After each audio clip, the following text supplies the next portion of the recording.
जय हिंद दोस्तों उत्तर प्रदेश में होने वाले 2027 विधानसभा चुनाव की तैयारी में अखिलेश यादव ने कील ठोकना शुरू कर दिया है।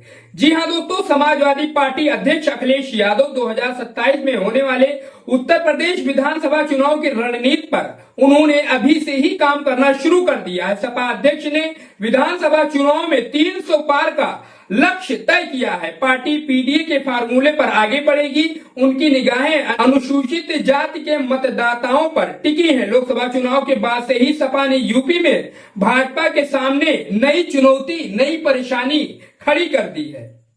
दोस्तों, लोकसभा चुनाव में उत्तर प्रदेश में भाजपा के लिए चेतावनी का अलार्म, चेतावनी की घंटी बजा चुकी समाजवादी पार्टी 2027 के लिए भले ही विधानसभा चुनाव नजदीक आने पर ही घंटी बजाए, लेकिन सटीक रणनीति के साथ मैदान सजाने की तैयारी अखिलेश यादव ने अभी से ही शुरू कर दी है। लंबे समय तक एमआई यानी मुस्लिम और यादव वोटों के भरोसे प्रयास करती रही समाजवादी पार्टी अब इस बात से बेहद उत्साहित है कि कभी उसके नाम से भी बिदक जाने वाला अनुसूचित जाति का मतदाता लोकसभा चुनाव में अब उसके करीब आ रहा है। इसलिए समाजवादी पार्टी इस आने वाले इलेक्शन 2027 में कोई भी कमी, कोई भी कसर छोड़ने के मूड में नहीं है और इसीलिए सपा अध्यक्ष अखिलेश यादव लगातार आज ही से उस रणनीति पर काम करना उन्होंने शुरू कर दिया है।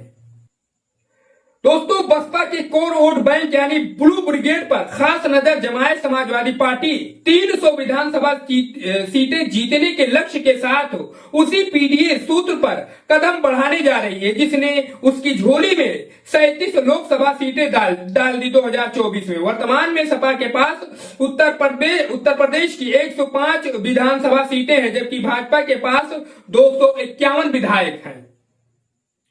दोस्तों, 2 बार से लगातार विधानसभा चुनाव जीत रही भाजपा के सामने अब तक समाजवादी पार्टी काफी कमजोर नजर आ रही थी, लेकिन इस बार लोकसभा चुनाव के परिणाम ने परिस्थितियां अब बदल दी हैं। ये भाजपा के लिए चिंतन का विषय है और उसके लिए खतरे की घंटी भी है। 2014 के लोकसभा चुनाव के बाद से उसकी ओर से तेजी बढ़ता आया अनुसूचित जाति का मतदाता अब इस बार दोराहे पर खड़ा हुआ है। दोस्तों, बसपा को और अधिक कमजोर होता देख उसने विकल्प के तौर पर भाजपा के साथ समाजवादी पार्टी से भी उम्मीदें अब जोड़ ली हैं। इधर गैर यादव अन्य पिछड़ा वर्ग में भी समाजवादी पार्टी की पकड़ अब मजबूत होती हुई दिखाई दे रही है।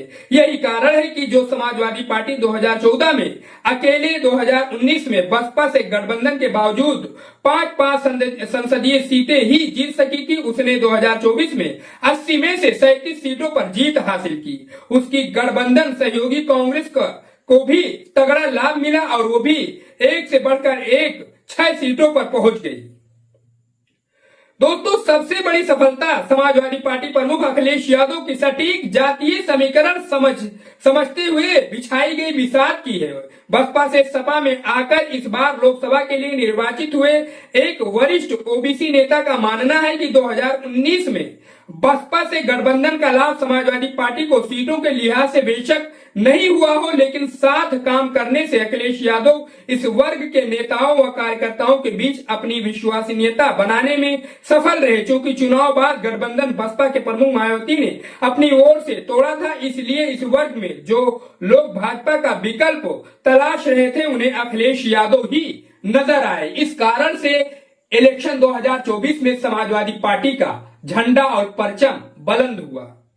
दोस्तों, सपा सांसद मानते हैं कि ब्राह्मण, राजपूत और वैश्य वर्ग पर अभी भी भाजपा की मजबूत पकड़ बनी हुई है। अब 2027 के विधानसभा के लिए यूं तो सपा सभी वर्गों में प्रयास करेगी, लेकिन उसकी खास तौर पर निगाह अनुसूचित जाति के मतदाताओं पर होगी, उसमें भी जाटो वोटों पर, क्योंकि ये वर्ग बसपा को छोड़कर भाजपा के साथ अभी तक जाने से कतरा रहा है। इस वर्ग में पढ़े लिखे युवाओं की संख्या भी बड़ी है और उसे समझना आसान है। इसमें लोकसभा चुनाव में सफलता मिल चुकी है और यही कारण है कि समाजवादी पार्टी इस इलेक्शन 2024 में इतनी बड़ी मार्जिन से उत्तर प्रदेश में सबसे बड़ी पार्टी बनकर उभरी। दोस्तों 10 विधानसभा सीटों पर उपचुनाव के बाद समाजवादी पार्टी अपनी चुनावी तैयारी शुरू कर देगी। उन्होंने बताया कि उत्तर प्रदेश की सभी विधानसभा सीटों पर जातीय लेखा जोखा पहले से ही तैयार है। सबसे पहले उसके अनुरूप संगठन को सजाया जाएगा व फिर प्रत्याशी चयन भी उसी आधार पर होगा। अखिलेश यादव ने 403 में से कम 300 सीटों पर जीत हासिल करने का लक्ष्य रखा है 2027 के विधानसभा चुनाव में।